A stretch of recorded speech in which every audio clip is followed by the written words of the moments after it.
Welcome back to another episode of Harmonious at Lunch, the show that fuels your business success. I'm Brandon Gano, your host and guide through the world of harmonious business growth. Today, we're unlocking powerful strategies with industry experts to help your business thrive. If you're a business owner, entrepreneur, or executive, you are in the right place. Join me and our incredible guest today on the journey to clarity, growth, and success. It is time to revolutionize your approach to business. Let's dive in with another episode of Harmonious at Lunch. Welcome back into some more bite-sized business advice. And we have the episode today everybody wants to hear. Maybe you don't want to hear it. I don't know, but I'm going to tell you, you need to hear it because we're going to talk about how CEOs can get their time back. Who doesn't want more time, right? And I have a very special guest lined up who's going to help us do just that. We're going to get your time back and drive success. Two beautiful things. Before we go any further, Donna Dube, welcome to the show. Thank you for being here. Thank you. So happy to be here. Okay, so big promise, not a lot of time. Let's deliver on this, right? So anchor me in this though, because I've talked to people on both sides of this fence where, as I mentioned, we do very similar work. And I've talked to people saying you need to reduce the number of time or hours you work in your business before you talk about scaling. And they're like, but I love working 80 hours a week and I just want to pull my hair out. So yes, tell me why we need to reduce our time before we scale our businesses. Yes, for sure. So, for some of your listeners, they've probably been in the same boat that I was in. Start your business, working alone, solopreneur. It's great, right? Every hour you're there doing this and that, you get more and more and more. But as far as you're concerned, you're enjoying it. It's fun. You like it. Family, friends start to ask, are you going to have time to have lunch with us? Mom, are you going to be done the emails?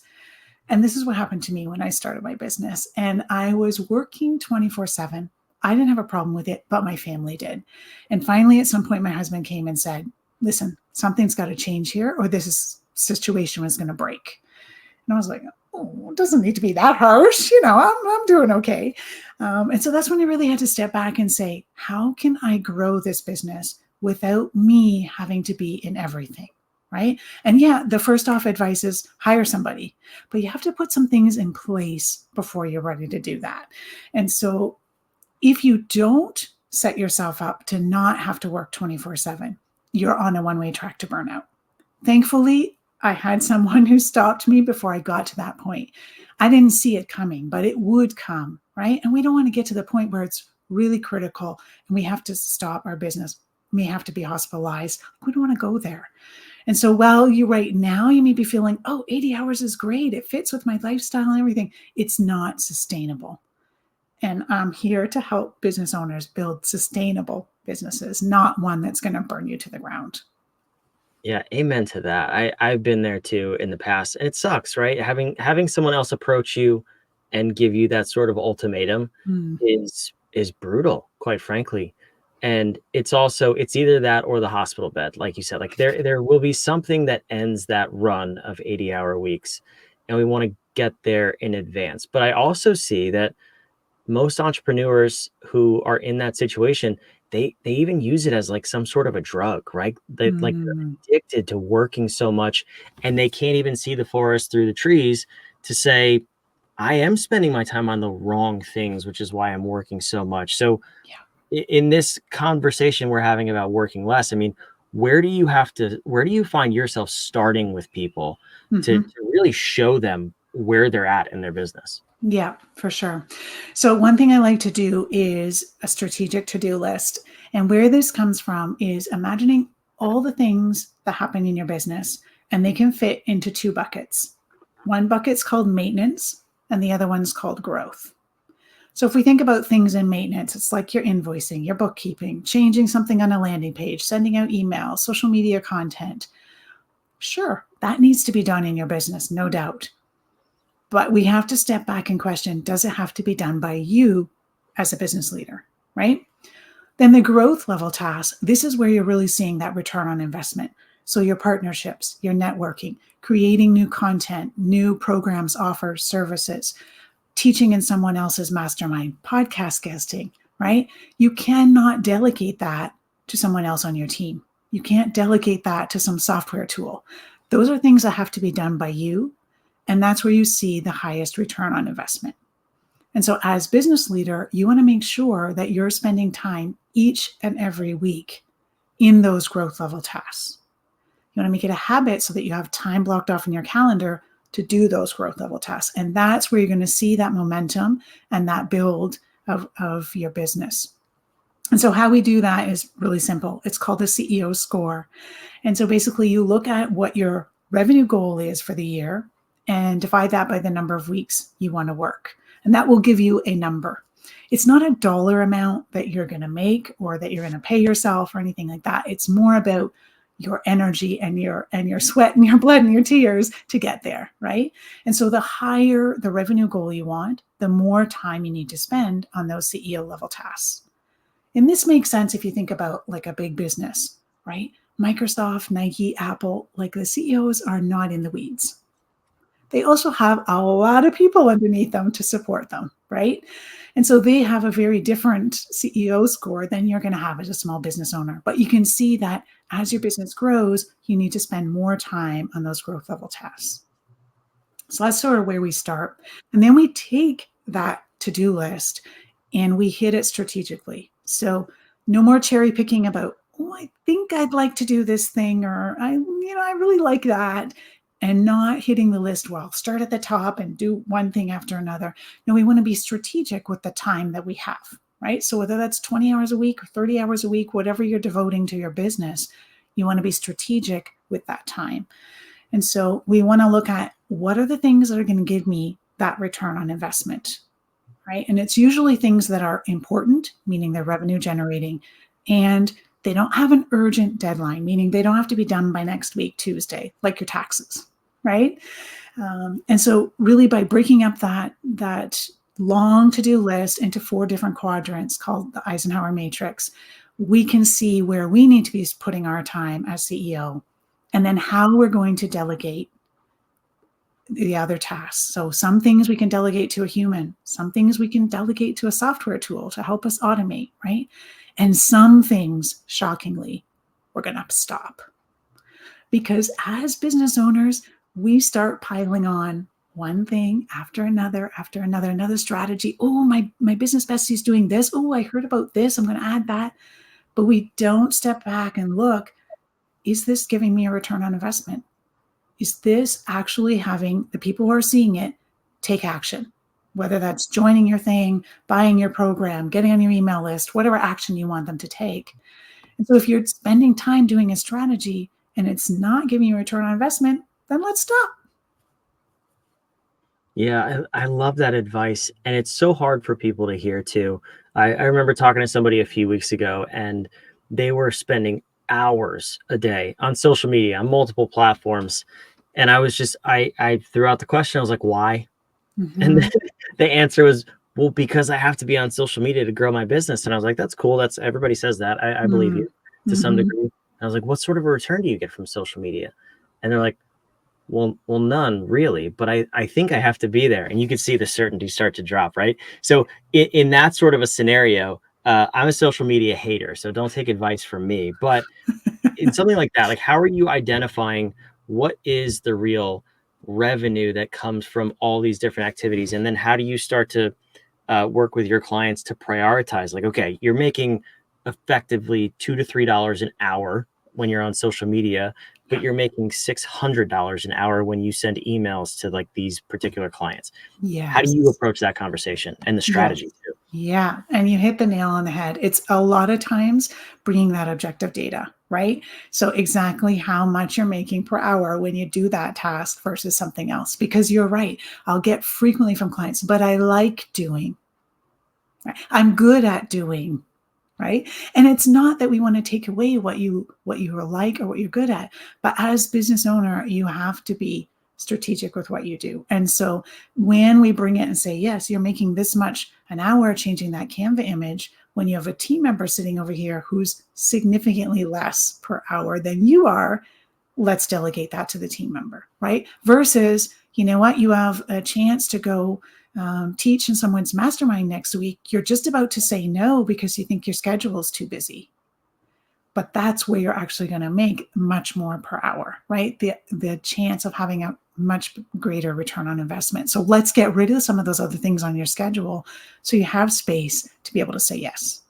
So many times it's really about saying no in order to say yes. Mm.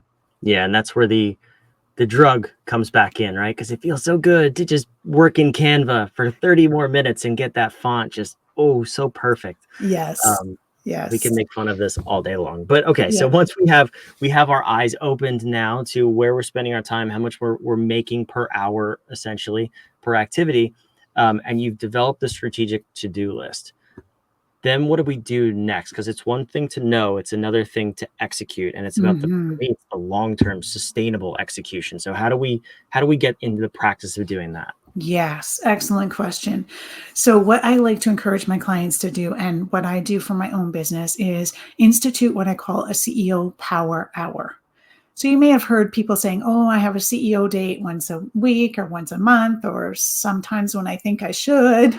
But this is an actual only 1 hour, and it happens every single week. And it needs to be habitual. So, it needs to happen whatever day of the week you decide and whatever time you put it in your calendar, it's recurring.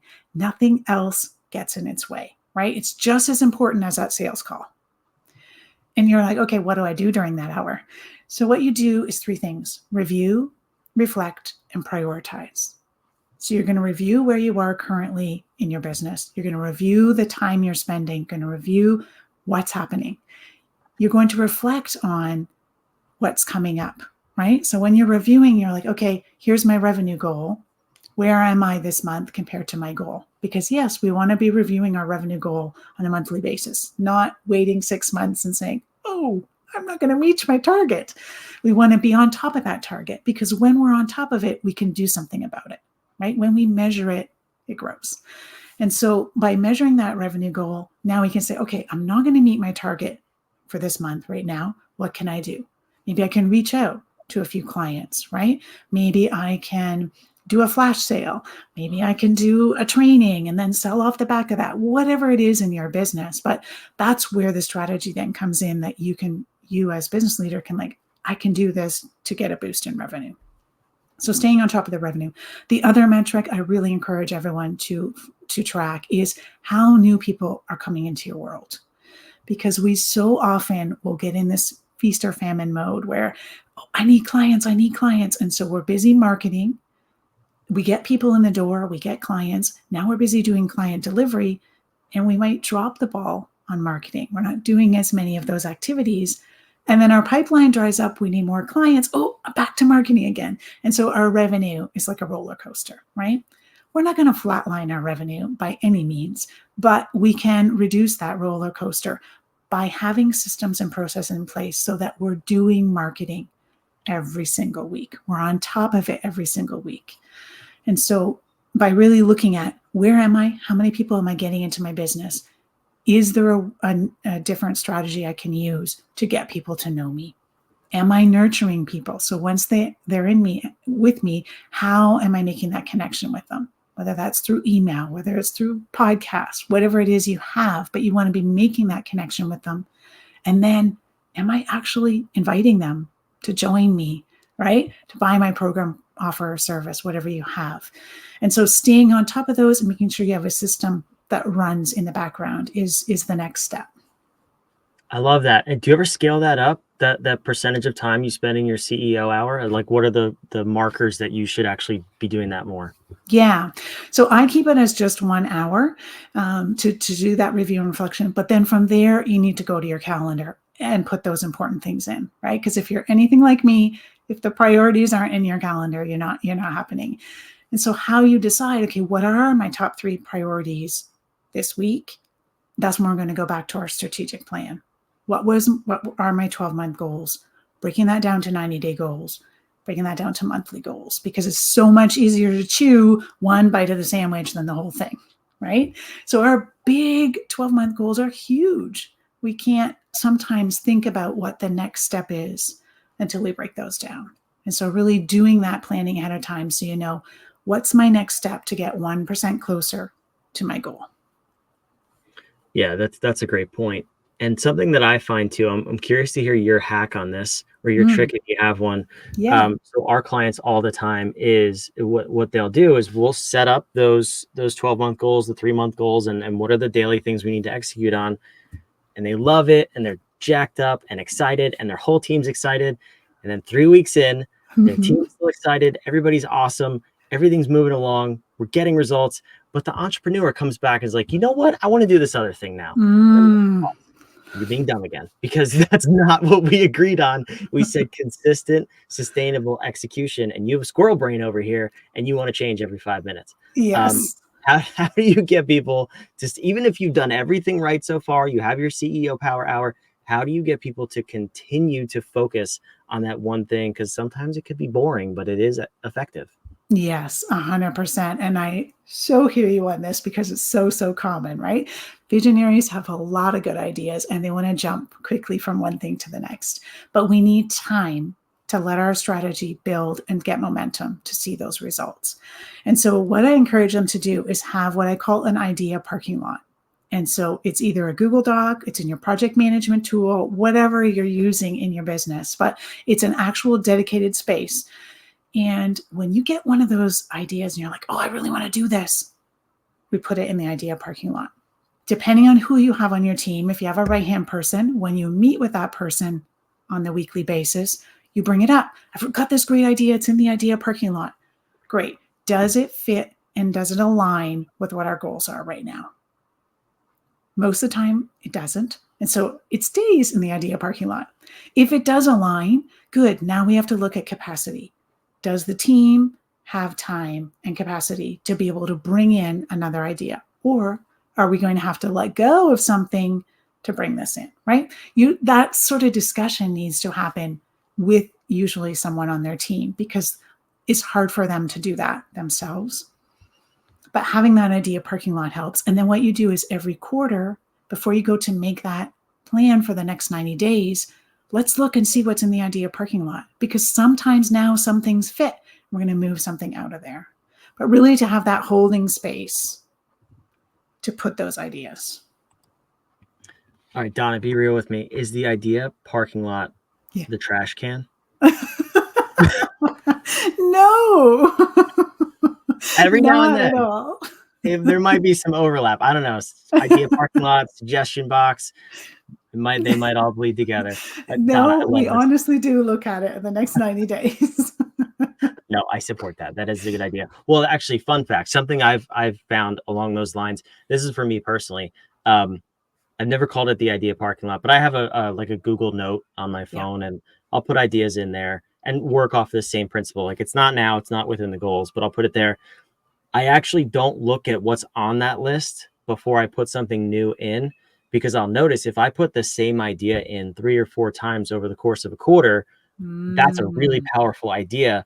If I don't touch it for 6 months, 8 months, and it's just there, maybe it never needs to be executed on. We could just throw it out. But um, that's similar to your idea Yeah. parking lot. But what are those things that are coming up frequently? Because those might Yes. might give you a clue about what to do next. Nice that. Yeah, I like that. This has been awesome. I really appreciate this. I wish we could go so much deeper, but you know what? The CEOs listening, they got to go execute. They got to go do these things. We can't keep talking to you about this, Yes. but Donna can. So Donna, where can we find more about this system and actually growing our business and getting our time back? Yeah, thank you.